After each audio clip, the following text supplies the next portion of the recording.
Hello, everybody. This is Rabbi Stephen Rashby, and I'd like to do my Friday night sermon for those of you that weren't able to be there. And of course, the text will be on my website as well if you'd like to read it. So, a friend of mine is a business coach, and lately she's been sending out these affirmations. And the affirmations pretty much talk a lot about a few different things, but I would submit to you that there are basically three common themes. The first one of the themes, which is pretty important, is that prosperity comes from within. So that's really kind of the bulk of this. That, we all look at what's going on outside. We look at, our jobs. We look at pleasing people, et cetera, et cetera. But, when you really think about it, you are kind of the master of your own of your own universe. But most of us don't realize that, because, again, we live our life with our attention directed out. We're always trying to please someone. And being at work is no different. We're always trying to make sure we do the best job, which we should be doing anyway, right? But we also sometimes we have personalities. You're dealing with personalities. And there's somebody usually above us, and we want to make sure that, we're doing the right thing for them. Having said that, being at the feeling at the mercy of another human being, we a lot of times feel helpless, But let's talk about how this relates to our Torah portion, okay? So we're at the Torah portion now, and we're getting into the book of Exodus, where we have the Israelites are being enslaved by Pharaoh, okay? And they're bemoaning their fate, and, of course they are, right? But Moses now is going to come and free them. He's been sent by Hashem. Hashem has said, I've seen their affliction, and I remember my promise to Abraham, Isaac, and Jacob, and on their merit, I'm going to free the Israelites and bring them into the promised land. So Moses goes to Pharaoh. Okay, here we go. He's kowtowing to, the king, and he says, Hashem says, let my people go. And Pharaoh, of course, digs his heels in and says, no way. No, these are my slaves, and I'm going to use them.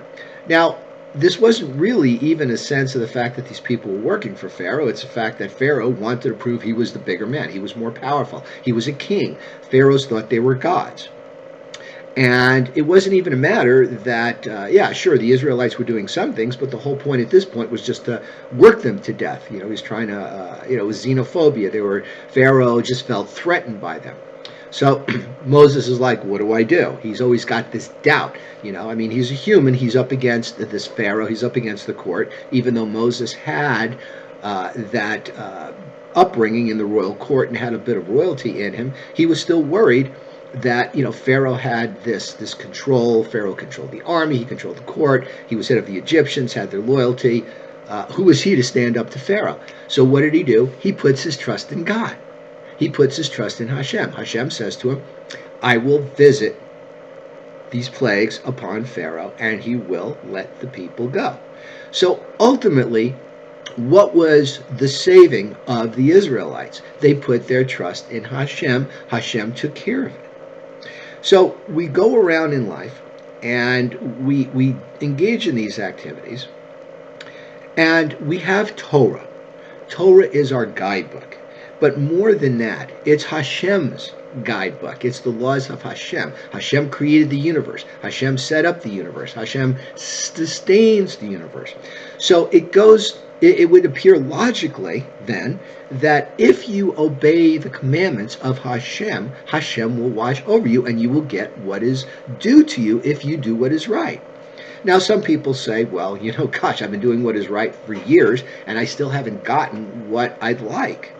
Okay, then we have to understand that Hashem arranges things, and sometimes these things take time. Things happen at the best time for them to happen, according to Hashem. Now, we as humans are limited. We don't always know when that best time is going to be, because that's our schedule. We have our needs, and we're looking at it very selfishly, okay, from our own point of view, excuse me. But we have to have that faith. We look at what Hashem did for our people. He saved us. It took 100 years, but ultimately we were free. We had Israel. Even now, you look at what's going on in the world.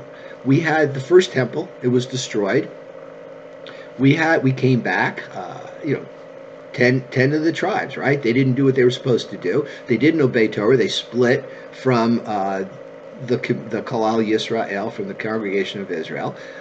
They engaged in idolatry, and they were conquered. They were defeated. They were spread all over the four corners of the earth, and it was just the tribe of Judah, parts of Benjamin, and a few others, and Levi that were left. They came back, and they rebuilt the temple. Now we had the second temple.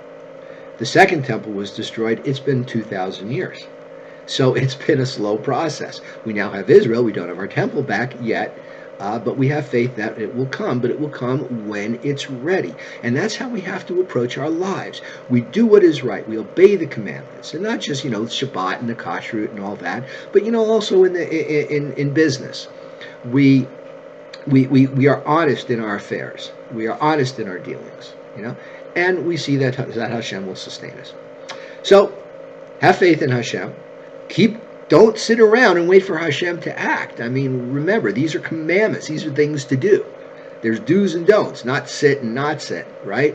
So we engage in these activities. We do the best we can. We study Torah, and we just have that confidence that Hashem will come through.